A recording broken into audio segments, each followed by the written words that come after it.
सुदामा नामक एक अत्यंत गरीब ब्राह्मण था। अत्यंत दुखी होने पर लोगों से सुना था कि जगन्नाथ जी का व्रत और दर्शन करने से सभी मनोरथ पूर्ण होते हैं। इसलिए सुदामा जी श्री जगन्नाथ जी का व्रत और दर्शन करने का निश्चय किया। घर में ब्राह्मणी को समझाकर थोड़े से चावल लेकर दर्शन के लिए चल दिए। श्री जगन्नाथ जी के स्थान का पता पूछते पूछते यात्रा आरंभ की। यात्रा करते कई माह बीत गए। इस बीच सुदामा जी ने अनेक दुखी लोगों से साक्षात्कार भी किया।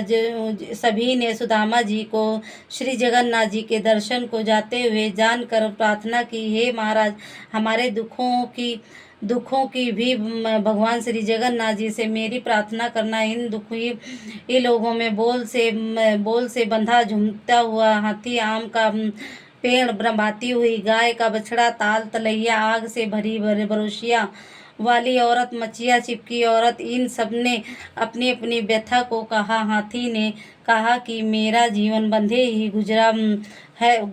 गुजरा जाता है, मुझे न कोई खोलता है न समीप ही आता है। आम के पेड़ ने कहा कि मैं इतना अभागा हूँ कि समय से मेरे फल लगते हैं किंतु पकने पर कीड़े पड़ जाते हैं, कोई खाने वाला नहीं है। गाय ने कहा कि मेरा बच्चा अलग रंभाता है, मैं अलग, किंतु मिल नहीं पाती है। मार्ग में ही एक ताल व उनके समीप एक तलैया दिखी। उनका एक कष्ट था कि पास होते हुए भी चाहे जितना पानी बढ़ जाए पर दोनों एक संगम का नहीं होता है। थोड़ी दूर पर एक कछुआ था जो तपती रेत पर पड़ा था। उसका कष्ट यह था कि वह सरोवर में नहीं रह पाता था। एक औरत मिली जिसके सिर पर जलती हुई अंगीठी थी। एक दूसरी औरत थी जिसकी बैठका चिपका हुआ था।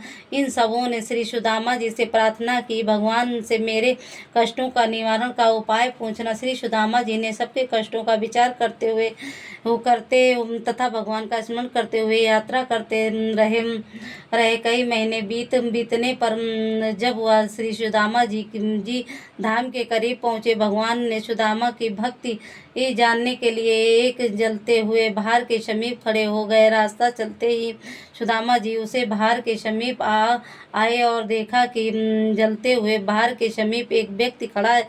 सो कहीं वहीं रुककर पूछा कि भैया, जगन्नाथ जी का यहाँ भी कितनी दूर है?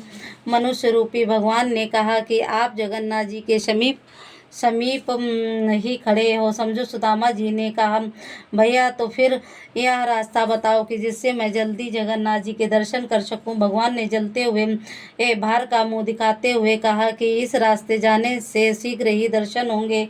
सुदामा जी ने कहा, यह आग से तप रहा है। मनुष्य रूपी भगवान ने कहा, संसार भी तो अनेक प्रकार के दुखों से जल रहा है, बिना ताप सहे कोई भगवान को पा सकता है क्या? सुदामा मनुष्य रूपी भगवान के गूढ़ वाक्यों को समझकर झट से धोती लंगोटा जैसे ही भक्ति भाव व विश्वास से भरे भार में घुसने के लिए तैयार हो गए। ज्यों ही सुदामा ने भार में घुसना चाहा कि भगवान के रूप बदलकर हाथ पकड़ लिया तथा दर्शन देकर अपने स्थान को ले गए। भगवान ने अपने धाम में सुदामा का बड़ा आदर सत्कार किया। सुदामा जी भी भक्ति और प्रेम में मग्न होकर कुछ दिन निवास किया। फिर ब्राह्मणी की याद कर एक दिन भगवान से मार्ग में मिले हुए लोगों की व्यथा को बताया तो भगवान ने बताया कि इनमें हाथी तो पूर्व जन्म का काष्ठ है जिसमें दूसरों से लिया है, अपने से कुछ दिया नहीं है, सदा दूसरों को फंसा कर मस्त होता रहा है, अतः इस जन्म में मस्त हाथी हो बंधन में बंधा पड़ा है। अतः उसके दोषों को बताकर ये 5 बेत मार देना तो वह उन पापों से छूट जाएगा। आम का पेड़ पूर्व जन्म का कृपण ग्रहीता है, दूसरों से अनेक प्रकार की धन सामग्री ग्रहण करता रहा किंतु स्वयं देने के समय कृपण होता रहा, अतः खाने के समय इसके फल भी में कीड़े पड़ जाते हैं, इसलिए इसके भी 5 बेत मार देना, इसमें भी 5 पाप दूर हो जाएगा। कछुआ तो पूर्व जन्म में लोगों को हरा भरा देखकर जलता रहा, इसी स्वभाव में वह दोष से उसे जल नहीं प्राप्त होता है, तपता ही रहता है, इसके भी 5 बेत मार कर जल में छोड़ देना, सुखी हो जाएगा। गाय पूर्व जन्म की टोहनी है, वह माँ की गोद से बच्चों को अलग करती रहती है, अतः इसका बच्चा बच्चा अलग रंभाता रहता है।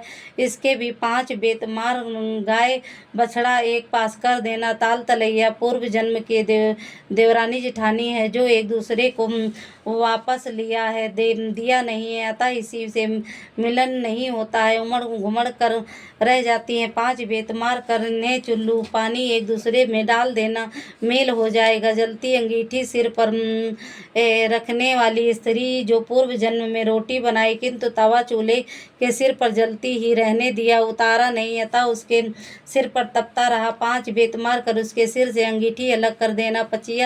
मचिया वाली औरत मचिया चिपकी रहती है, 5 बेत मार कर मचिया पूर्व अलग जन्म कर में देना। बहू होकर सास ससुर जेठ आदि हाँ, के हो सामने खाट पर चढ़ी बैठी रहती। खाट में चढ़ी बैठी रहती थी, उतरी नहीं। इसी प्रकार से मचिया चिपकी रहती है। 5 बेत मार कर मचिया अलग कर देना। इसी तरह सभी के दुखों का निवारण पूछकर सुदामा जी ने भी भगवान से विदा मांगी और लौटकर स्वयं सुदामा जी ने सोचा कि बड़ी बेटी से भी मिलता चलूं। सो उसकी ससुराल पहुँचे। इस बीच जगन्नाथ जी के व्रत का सोमवार पड़ा। जो बड़ी बेटी से थोड़ी गुजिया बनाने को कहा तो उसने धन के घमंड से भरी बोली यहाँ से ढकोसले आदि नहीं होते हैं, भगवान कहाँ है, ये सब बेकार दिखावा है, दूसरी जगह जाकर करो। यह सुनकर सुदामा जी दुखी होकर बड़ी बेटी के घर से छोटी बेटी के घर चले गए। रास्ते में एक खेत पड़ा, सो छोटी बेटी की गरीबी विचार कर सोचा कि किसान से 5 वाली मांग लूँ। ऐसा निश्चय कर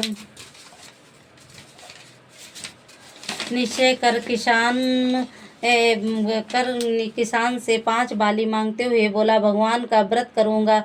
किसान अहंकार से भर कर बोला, आग जले लगे तुम्हारे भगवान को, जिसे देखो बस भगवान के नाम से मांगता चला आता है। सुदामा जी दुखी होकर मुड़े ही थे कि खेत में आग लग गई। तब तो किसान दौड़कर सुदामा जी के पैरों पर और माफ़ी मांगने लगा। सुदामा जी ने कहा, भैया मैंने कुछ नहीं किया, तूने भगवान को आग लगाई तो भगवान ने तेरे खेत को आग लगा दी। किसान से प्रार्थना करके हुए कहा कि अब कभी ऐसा गलती नहीं करूँगा। ऐसा कहकर गेहूं की बाली लाकर अर्पण की। जलता हुआ खेत हरा भरा हो गया। आगे चलकर एक आम का बाग पड़ा, वहाँ भी सुदामा जी ने पूजा के लिए 5 आम मांगे। रखवारे ने दुर्वचन कहते इनकार किया तो बड़े जोर से आंधी चली कि सारे आम नष्ट होने लगे। यह देखकर रखवारा दौड़कर सुदामा जी के चरण में गया खुशामद करने लगा। दयालु सुदामा ने भगवान से प्रार्थना की तथा उसके फल ग्रहण किए तो आंधी शांत होने वाली और आम ले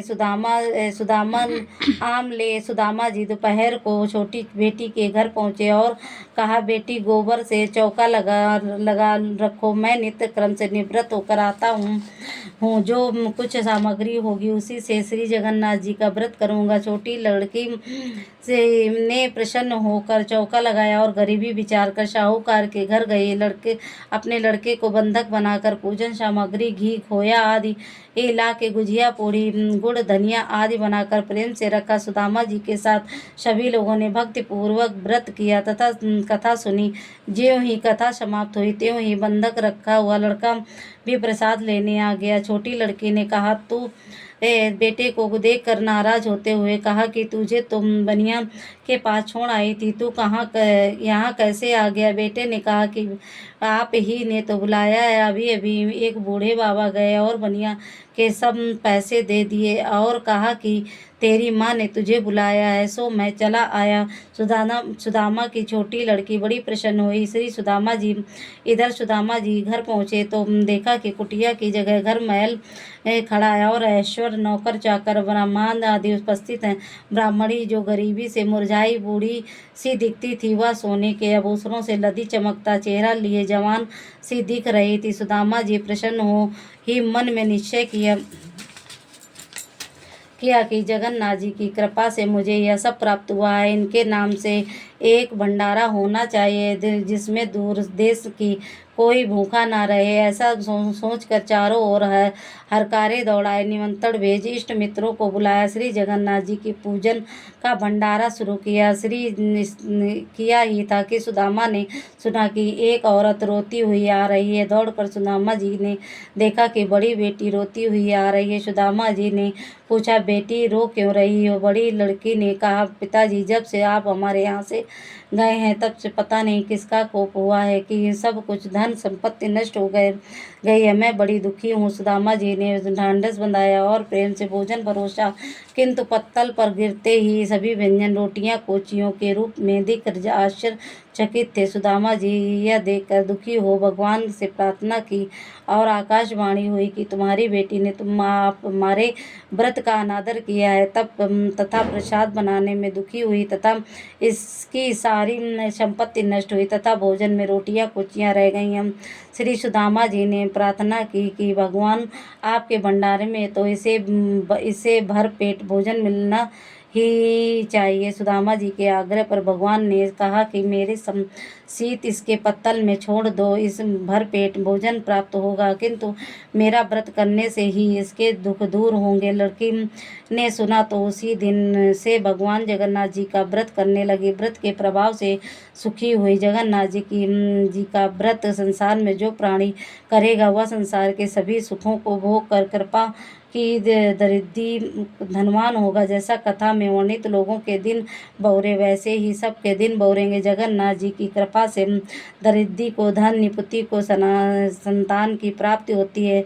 संसार में ऐसा क्या है जो इस संसार के स्वामी अर्थात जगन्नाथ जी दे सके? वे सब कुछ दे सकते हैं। श्री जगन्नाथ जी का व्रत सदैव करना चाहिए। इसके करने से जन्म जन्मांतर के कष्ट दूर हो जाते हैं, परिवार में सुखमय जीवन व्यतीत हो जाता है। इसमें बड़ी महिमा है। बोलो जगन्नाथ जी की जय। बोलो जगन्नाथ जी के ओड़ी।